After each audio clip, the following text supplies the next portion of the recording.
Ah, the year in review, and what a year it was. We started off the year with a man so patriotic that he bleeds maple syrup and has an oak toilet seat.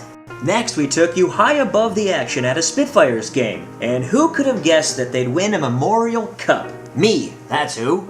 Hey, look, it's first-round draft pick Ryan Ellis. This next video about convicted murderer Jesse Imeson caused so much controversy upon its release that Christian Aldo had to move to Toronto, and the video had to be pulled down immediately.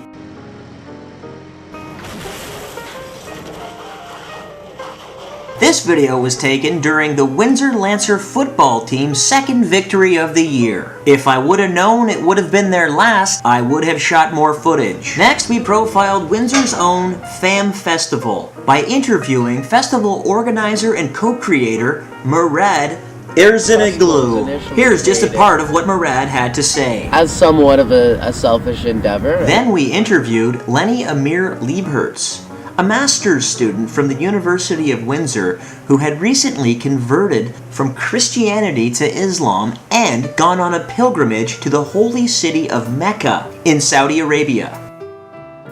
Later, I hopped into the ring with Josh Canty, the owner and operator of Windsor's Border City Boxing, in part one of a series on Old Sandwich Town. This was followed by a profile of a young filmmaker named Tim Swadling, who had just wrapped up production of his film, The Arrow and the String. Maybe around 12:15, a big gust of wind must have come and pulled this right off like a sail. Local news personality Jim Crichton walks us through a Devil's Night windstorm debacle in which the A Channel's front sign blew right off the building.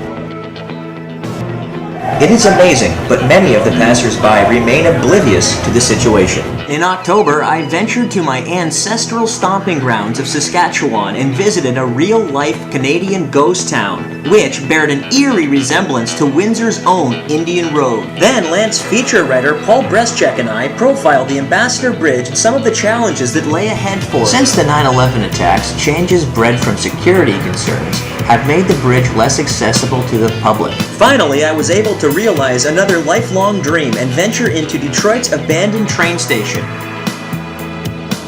It's true, the old train station is a tourist attraction. In fact, while we were there, we saw a plethora of tourists stopping to visit. Most of them were white, and most of them were in moving cars. Stay tuned for part 2. Always be careful. What does 2010 hold in store for the Lance and video production? Well, I'll have you know that I am currently packing my bags to head to the Vancouver Olympics.